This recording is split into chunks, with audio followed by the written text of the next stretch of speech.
What's going on, guys? I just finished Joe Frankenstein number 3, The Eye of Ra, and hell yes, we got a great trilogy of books here. So to quickly sum up our story, we go back to 1931, where we meet one of Joe's ancestors, Fred.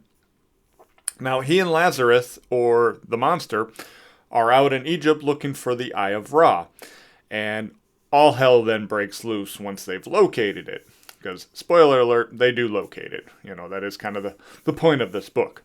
But more importantly, this is also where we find out a lot more of Golgotha's history, the main villain of the second issue.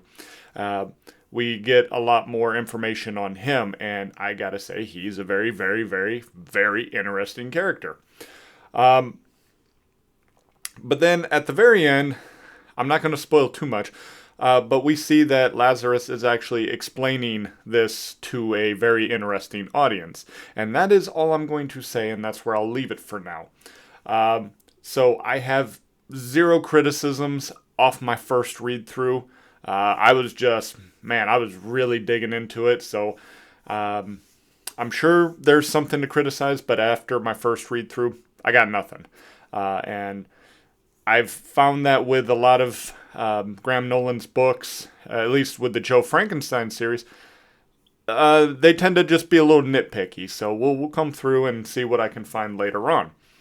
Now, this book does kind of feel like Indiana Jones with monsters thrown in it. We have obviously a mummy, Lazarus, the Frankenstein monster, and then we also get some vampires thrown in the mix for good measure. Now, that kind of stuff very much appeals to me. I love that stuff. And so, I also really like Frederick.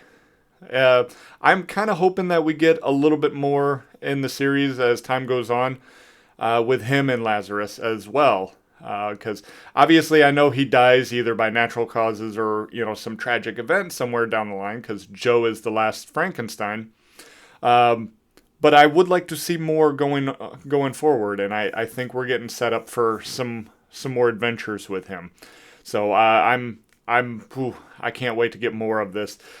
This is my favorite series in the indie comic sphere, and after reading this one, that has not wavered in any way, shape, or form. I fucking love Joe Frankenstein, so I am ready for issue 4. And if this sounds like something that would interest you, be sure to check the link in the description where you can get a copy for yourself, or at least 2 to follow should a second chance campaign arise. But that is all I have for today, guys, so until next time, take care, and God bless.